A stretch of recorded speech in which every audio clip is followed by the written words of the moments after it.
Hi everybody, this is Tim Keller, and this is an oral presentation of white paper number 9, which is city theology. So these DNA white papers are coming to you, and we're giving them to you in written form, but also this kind of oral summary. Part of the DNA of city to city has always been what we call city vision. And city vision is what it sounds like. It's looking at the city through the lens of the Bible, as it were, through the spectacles of the Bible, and getting a vision for not only reaching cities, loving and serving and reaching cities, but even a vision of what cities are. So the Bible tells us a great deal about what cities are and how we should regard them, and then also how to minister to people in them. These papers are going all around the world, and I guess these talks are too. And the fact of the matter is that on different continents, cities are seen differently. So there are some continents and some countries and some regions in which the average person sees cities in a very positive way. They say, well, if you can live in a city, then you're important, then you're somebody. There's also, at the other end of the spectrum, there's North America, where Redeemer, the original Redeemer Church, started. And in North America, there's very much an anti-urban bias, especially amongst evangelicals. And therefore, when Redeemer got started, I, as the pastor, had to deal with the negative attitudes that people had toward the city. The reality is that the Bible is almost perfectly balanced, as we're going to show you in just a second.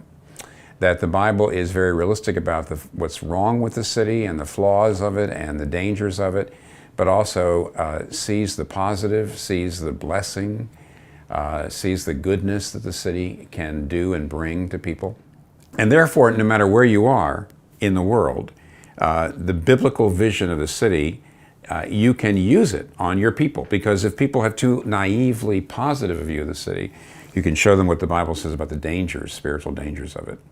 If like myself, if you're in North America where so many Christians have such negative views of the city, then you can use the parts of the Bible that talk about its importance and the positive things that can happen there.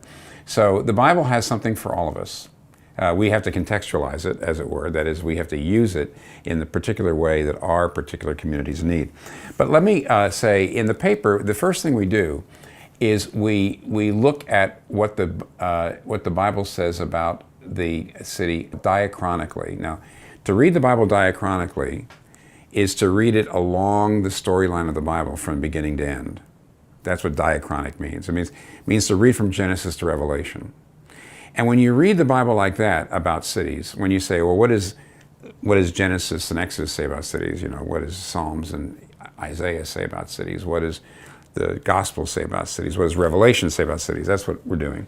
When you do that, you'll see that in the beginning, cities are actually seen in a fairly negative light. By the middle of the Bible, they're seen in a more positive light. And by the end of the Bible, they're seen in a most positive light. And that's pretty interesting. So let me explain what I mean. In the very beginning, the first city is built by Cain. Okay, that's not a great recommendation. And you see even in Genesis 4 that the first civilization starts coming out of cities where they develop tools and agriculture and all sorts of other kinds, and they develop art and music. But you can also see there's a violence to it, because the city of Cain, the civilization leads to violence. When you get to the Tower of Babel, that was a city being built. That was a skyscraper, and of course we know that was done to make a name for ourselves. That's what they did. Then you have the cities of Sodom and Gomorrah. Abraham and Lot, they divided, and Lot went into the city, and Abraham stayed out of the city, and it was better for Abraham to stay out of those cities. And so, and even when you get to Exodus, you see that the Israelites are enslaved in order to build cities. So cities are seen in a very negative way.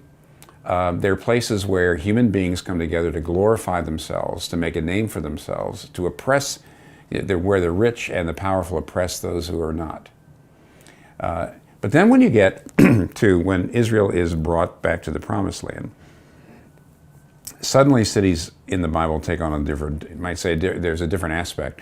For example, God did not want Israel to be a completely rural society. He demanded that they build what he called cities of refuge. 6 cities, where if somebody was, if someone accidentally killed somebody else, they could run to that city where they could get protected. And the whole idea behind that is this, that it's in cities where jurisprudence begins, where civilization begins. Because people are living together, they have to develop ways of people living closely compacted together can live. And therefore, out in the countryside, if somebody accidentally kills somebody else, well, that family might just come and just kill that other family. But if you go to the city, that's where they have judges and they have lawyers and they have a way of dealing with complaints, because you can't live in a city without a way of adjudicating complaints. That's why God says, I want you to build cities, because cities build culture and cities build jurisprudence and cities develop human culture. And then, of course, God says, I want Jerusalem to be an urban society that's the joy of the whole earth. So, and even when the Jews go into exile, when they get to Babylon, they're told to pray for the peace of the city and to do everything they can while they're there for its prosperity. And so in the middle part of the Bible, we don't see this negativity toward the city you see in the early part. It doesn't mean that the city isn't still a bad place. It's no contradiction. But at the same time, it's showing that there are other aspects of the city that maybe we didn't see just in the book of Genesis and Exodus. And finally, we get to the New Testament, and you'll see not only Jesus ministering in the city, he ministered in the Decapolis, which was 10 cities on the northern part of just outside, actually, of Judea. He ministered in the place where there were it was very urban. Decapolis means 10 cities. And he ministers there a lot. But Paul in particular, we see in the book of Acts, would target cities. He would plant a church in the biggest city in an area like Philippi in order to reach Macedonia. He'd plant churches in Philippi, and then he would leave the region, because he knew if you change the city, you change the region, because the city is the center of the region. And when you get to Revelation, you eventually see that in the end, when God creates a new heavens and new earth, a culture that is perfectly God-glorifying and a perfect culture for human flourishing, you know what you have? You have a city, the New Jerusalem. Now, what we learn from that then, synchronically, now when you read the white paper, it's going to say diachronically, you're reading the Bible across you're reading along the plot line.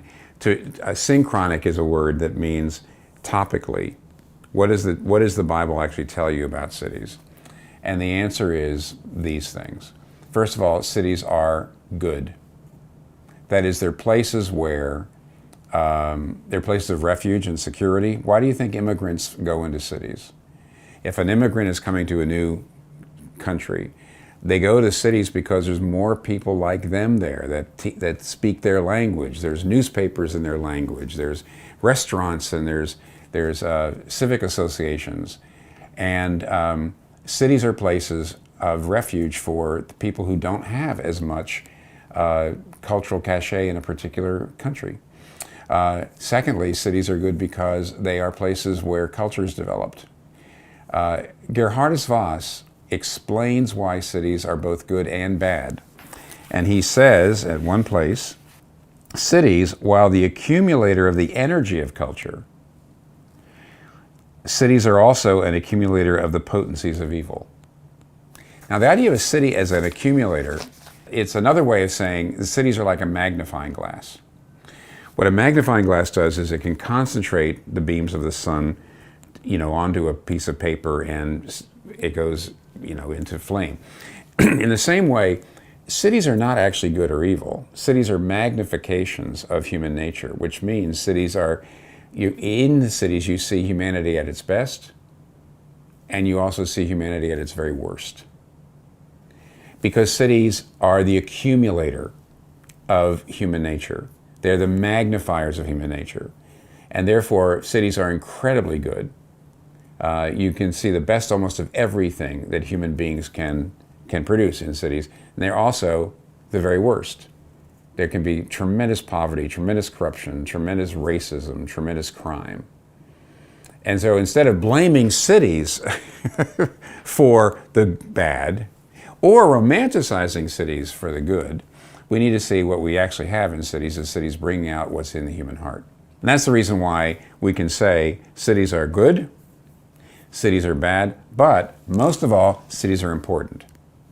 They're important for the culture. That is to say, generally speaking, the changes that happen to human culture happen in cities and they spread out to the rest of culture. So human cities tend to drive culture. And therefore, they are important to, human society. But they're also crucial for ministry. Because if you reach a city, then you can reach the society.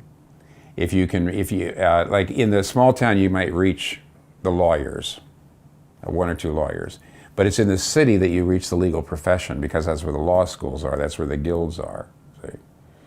And therefore, by going into the city, even though city ministry is much more complicated and much more difficult and much more expensive, and like I said, much more complex than other kinds of ministry, it's really, really important. And the Bible calls not all Christians to go to cities, but the Bible does call some Christians to go to cities and all Christians to care about cities. So let me just end like this. At the end of the book of Jonah, God is he's rebuking Jonah, because Jonah went to Nineveh only out of, he was forced to go to Nineveh. He didn't want to go to this great city filled with pagans. He didn't want to be there. And when he finally went, he preached, and a lot of them repented, and then God didn't destroy the city, and he got Jonah really angry. Jonah didn't even want to go and preach to Nineveh. But when it turns out that, he thought, well, maybe if I preach to Nineveh and they turn away, God will destroy them. But when God decides not to destroy them, he gets very angry. And at the very end, God is saying, you care about the plant that I grew up around your head. Why in the world aren't you concerned about the city with 120,000 people who don't know their right hand from their left? At the very end, he says, I am concerned. He says, should I not be concerned about this city? That's the last thing he says in the book of Jonah. He says to Jonah, shouldn't I be concerned? Shouldn't I have compassion on the city? Look at all those people. Here's the point. Not every Christian is called to go into the city, but city to city is filled with people who feel called to live in the city and minister to the city. And you know what God is saying there at the end of the book of Jonah? He's saying, I'm already there. I'm already concerned. I was concerned about the city before you were. I was having compassion on the city before you were. I was already working in the city before you were. And now that you're here, I just want you to know I've gone before you and paved your way.